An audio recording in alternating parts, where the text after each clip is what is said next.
And the single most important thing I learned from this book is something that completely changed my life. So listen very carefully to what I'm about to say. What is going on, YouTube? Today I am ranking the best self-help books I've ever read in my life. I'm a firm believer of reading every day, and I actually do read every day, and that's because solving problems and improving in life gets a lot easier if you have access to premium information, and the best quality information you can get out there is going to be in books.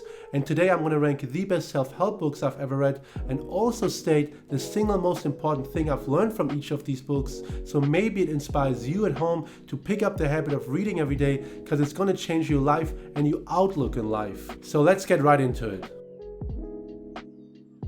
Let's start off with everyone's favorite book right now, and that is How to Win Friends and Influence People by Dale Carnegie, a book that's gaining a lot of popularity, and it's a book I actually read 6 or 7 years ago, and I reread it about 2 years ago. It's a book on social skills and how to talk to people so they become your friends.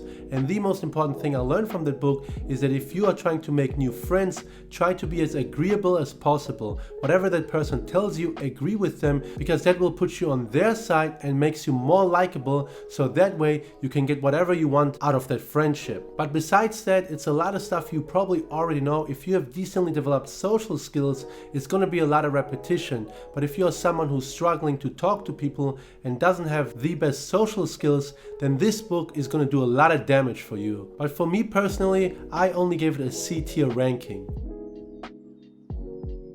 Next, we have one of my favorite books of all times, and that is Emotional Intelligence by Daniel Goleman, a book on emotions and how emotions work. And the single most important thing I learned from this book is something that completely changed my life. So listen very carefully to what I'm about to say. So whenever you receive information, it goes to the part of your brain that can feel, your amygdala, before it goes to the part of your brain that can think, your neocortex. That's why sometimes you get really mad at something, and then 5 minutes later you're like, why was I even mad? That's because it took some time for that information to go to the part of your brain that can think. And that is because of the pathway of neurons from your limbic system, so the system that receives information, to your amygdala. It's shorter than the pathway of neurons from your limbic system to your neocortex. So the part of your brain that feels gets information first, because the pathway of neurons is smaller, it's shorter. This happened evolutionary because back then acting emotionally increased our chances of survival, but nowadays acting emotionally is very naive. So through this book I learned how to control my emotions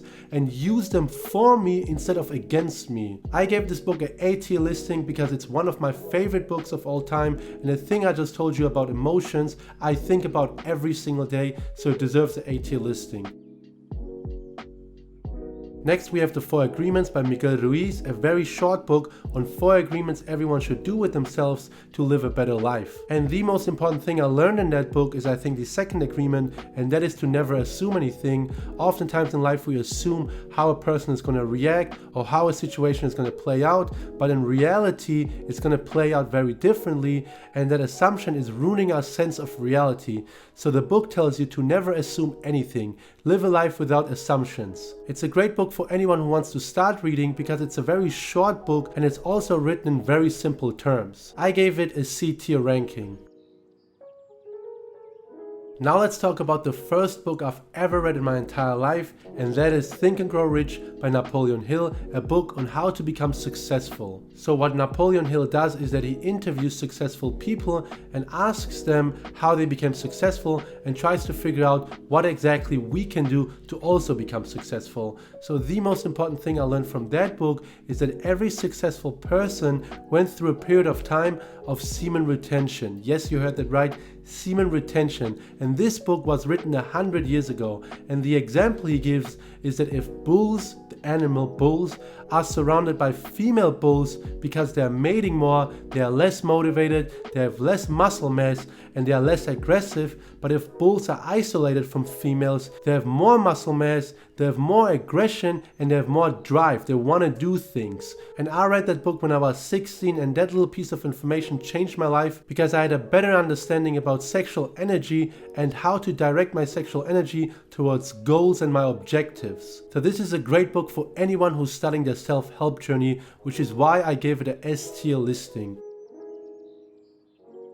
Next, we have How to Stop Worrying and Start Living by Dale Carnegie. This is the same guy who wrote How to Win Friends and Influence People, but this time he's talking about how to live a stress-free life and how to stop worrying. And the best thing I learned in that book is an example, so I'm going to give you the example right now. So imagine you have a glass of milk and it spills over, okay? The milk spills over and now you're complaining. Now you're saying, why did the milk spill? It was my fault. It was your fault. If I only did this, if I only did that. But that won't put the milk back in the glass, okay?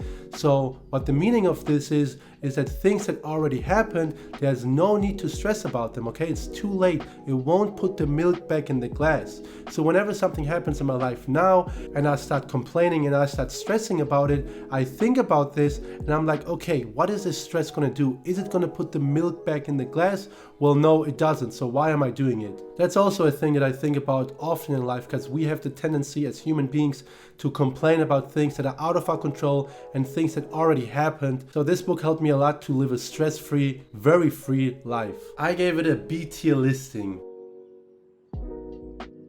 Next, we have The Subtle Art of Not Giving a F by Mark Manson. This is a book on how to stop caring about negative things. And the most important thing I learned from this book is that you only have a limited amount of Fs to give, so you gotta choose them wisely and only give a F about things that are important and matter in your life. Things that are unimportant you should ignore and not worry about. I know this book might help people out there more than it did me, but for me personally it was very basic information, which is why I only gave it a D ranking. Now let's talk about the best book I've ever read in my entire life, and that is How to Own Your Mind by Dale Carnegie. This is the third time he appears on the list.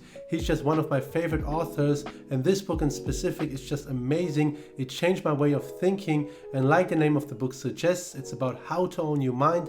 And the most important thing I learned from this book is that your mind has different departments of thinking, and some departments you should not listen to. Those departments include emotional thinking, thinking from memory, and thinking from your senses. The reason why is because these departments are often wrong. So your emotions, for example, always change. So does your memory. You have a memory of something that happened 5 years ago, but in reality it didn't happen that way.